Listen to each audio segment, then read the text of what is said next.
Hello, it's Becky here from So Much More. I'm really excited today because I'm about to sow one of my favourite things to grow, and that is sugar snap peas.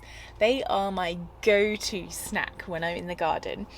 I love them so much. I don't think I've ever got one into my house because I just eat them straight off the bush. So I can never really have enough of these. I thought I'd make a quick video for you to show you how I'm sowing my peas so that you can hopefully grow your own as well, because peas are such a fantastic thing to grow, especially sugar snaps, because you can eat them pod and all and it saves you loads of time and effort. If you haven't grown them before, they are really fantastic. So I'm going to be sowing my peas in modules in the greenhouse because I find if I direct sow them outside that they get eaten. At the end of the day, they are peas, and if you have any rodents in your garden, even if you didn't know you've got rodents in your garden, they are very, very tasty to those rodents. So I'm sowing them in modules in the greenhouse so that I can make sure that they're safe. But the one thing that peas really don't like is disturbance to their roots. So lots of people sow them in drain pipes and then slide them out of the drain pipes. I've not had great success with this because I don't feel like I can coordinate the sliding out of the drain pipe, and everything just seems to go horribly wrong. So the way that I like to do it is to sow them into modules, and I multi-sow them. So all I do is I put 3 peas into each module, cover it over with some compost, and when the shoots start coming up, take the whole module out and then plant it in the garden. And I offer them a little bit of protection as well, because those little pea shoots, again, really tasty to basically everything.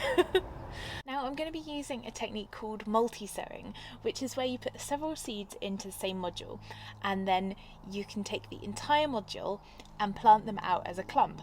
Now there are several crops that you can do this with, and peas are one of them. Peas really like to be multi-sown.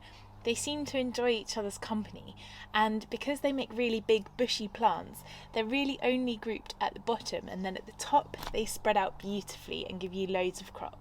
So multi-sowing peas is a really good idea. I like to do 3 peas per module. Just got a nice seed compost here from Dalefoot Composts, and I'm just pushing 3 seeds into each module. You can use multi-purpose compost for this.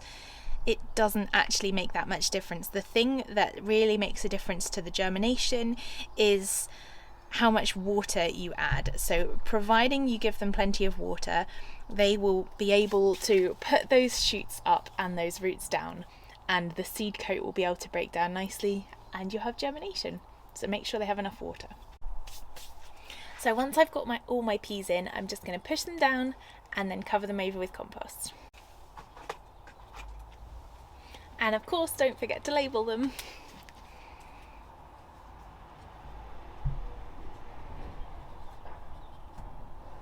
So as I said before, it's really important that you give them a good drink of water. Choose a seed tray that's got good drainage in the bottom so that they're not sitting in water, and give them a really good drink. And then you can basically just sit back and relax. Make sure that they're nice and moist so that that process can take place and the germination can happen. And then once you've got your little sprouts and they're a couple of inches high, you can carefully lift the whole clump out and put them into your garden. Make sure to give them some support, because peas do grow anywhere from about 1 metre tall to 3 metres tall, depending on the variety. So make sure that you give them something to grow up and enjoy.